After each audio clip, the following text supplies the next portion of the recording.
and welcome to this episode of Around West Warwick High. My name is Brian Lynch, and I am currently a junior attending West Warwick High School. During this podcast, I will interview most of the staff members of the school and learn a little about their jobs and about their life outside of school. So today, my guest is Mr. James Owen, and he is a math teacher that mostly teaches freshman and sophomore classes. So how are you today? I'm good. So, what led you to your job as a teacher?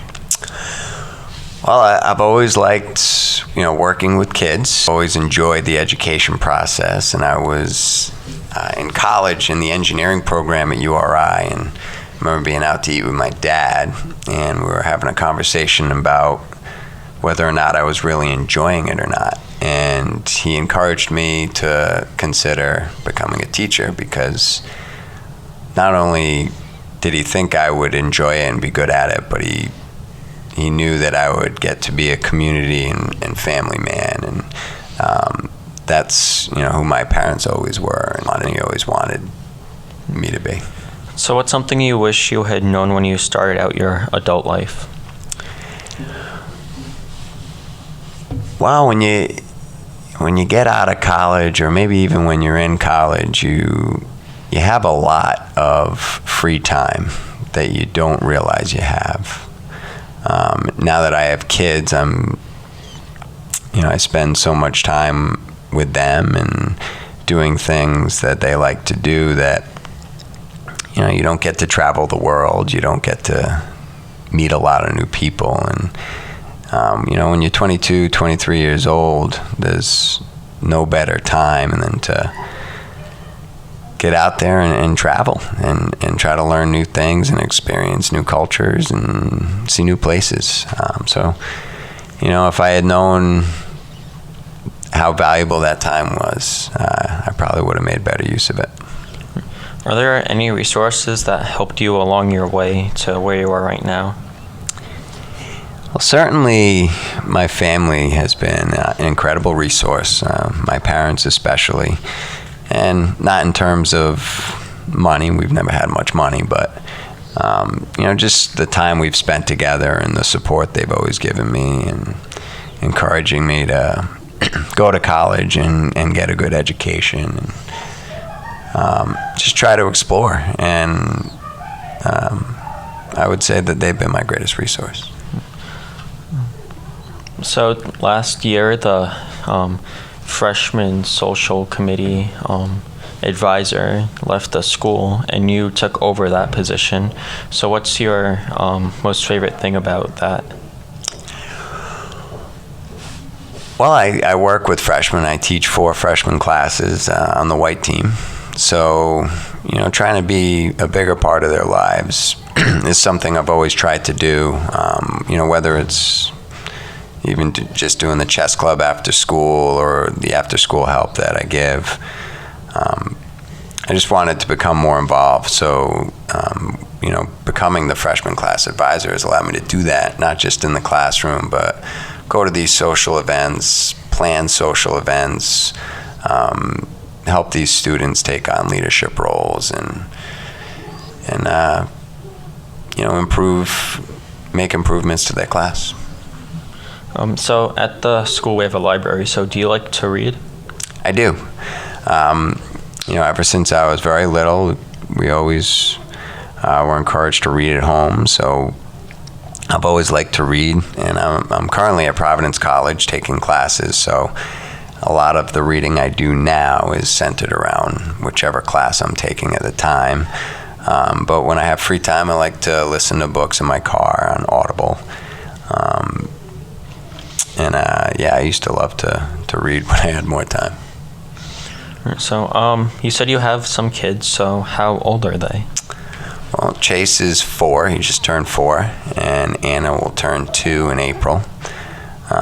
They're great. They're, very inquisitive and very happy kids. I couldn't be luckier. We spend a lot of time together, and as a teacher, I get to spend a lot of time with them, and I feel very fortunate to have just 2 really great kids. So what's your hometown? Are you near the area, or are you far away? So born and raised in Little Compton, Rhode Island. It is on the opposite side of the state, just below Tiverton and Fall River. It's a rural town, about 3,000 people. It's right on the ocean. It's beautiful. There's a lot of farmland there. It's a unique place. The people there are great. The atmosphere is great. The scenery is great. And I'm fortunate to call it my home. Not currently, but always will be. What's something that you have failed at in your life? Well, I'm scared of failure, so I don't take as many risks as I should. But I certainly failed at basketball. I did not make the team in high school, and if you've seen me, that's not a surprise. But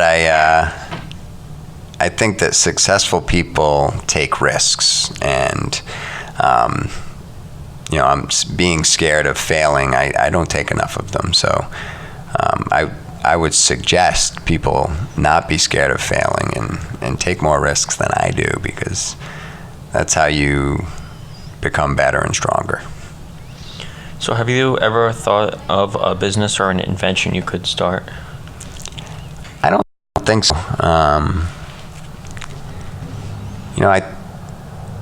I think whenever you're doing things, you're always thinking, I bet this could make money if I put some effort into it. Or sometimes you go to places and you like what they do there, and you think, well, I could open a place like this or start a business like this. But I'm pretty content with the job I have here at West Warwick High School, and not really looking to become a businessman. So what's something right now that you're curious about? Well, I try to stress to the students here that you should always be curious, and you should always want to know and continue to be a learner, even after you get out of school. So, I'm curious about what my kids are going to be like when they get older. I'm curious about a lot of history. I'm listening to a book right now about Native Americans in the Midwest, just to learn about things that have happened that have helped create the place we live in. Just always curious to learn more about where we came from and why things are the way they are. So in math and in life, there are many different words. So what's your favorite word? Yeah, I don't know if I've ever had a favorite word, nor I'm not sure I've ever thought about it either.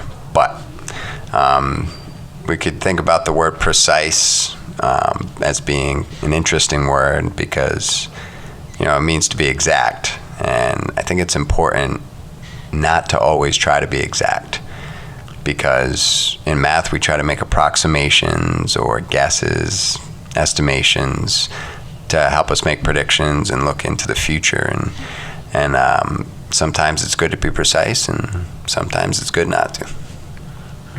So thank you for joining me today, and for all the listeners, I'll be back next Friday with a new episode. All right, thanks a lot. Thank you.